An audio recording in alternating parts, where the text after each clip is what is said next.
پس اللہ نے جو تم کو حلال طیب رزق دیا ہے اسے کھاؤ اور اللہ کی نعمتوں کا شکر بھی کرو اگر اسی کی عبادت کرتے ہو۔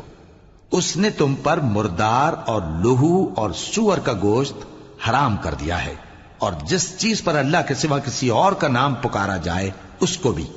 ہاں اگر کوئی ناچار ہو جائے تو بشرطے کہ گناہ کرنے والا نہ ہو اور نہ حد سے نکلنے والا، تو اللہ بخشنے والا ہے، مہربان ہے۔ اور یوں ہی جھوٹ جو تمہاری زبان پر آ جائے مت کہہ دیا کرو کہ یہ حلال ہے اور یہ حرام ہے، تاکہ اللہ پر جھوٹ باندھنے لگو۔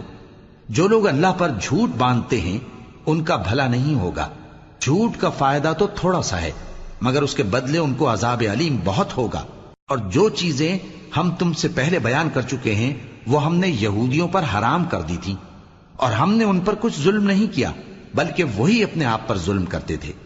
پھر جن لوگوں نے نادانی سے غلط کام کر لیا پھر اس کے بعد توبہ کی اور نیکوکار ہو گئے تو تمہارا پروردگار ان کو توبہ کرنے اور نیکوکار ہو جانے کے بعد بخشنے والا ہے، رحمت کرنے والا ہے۔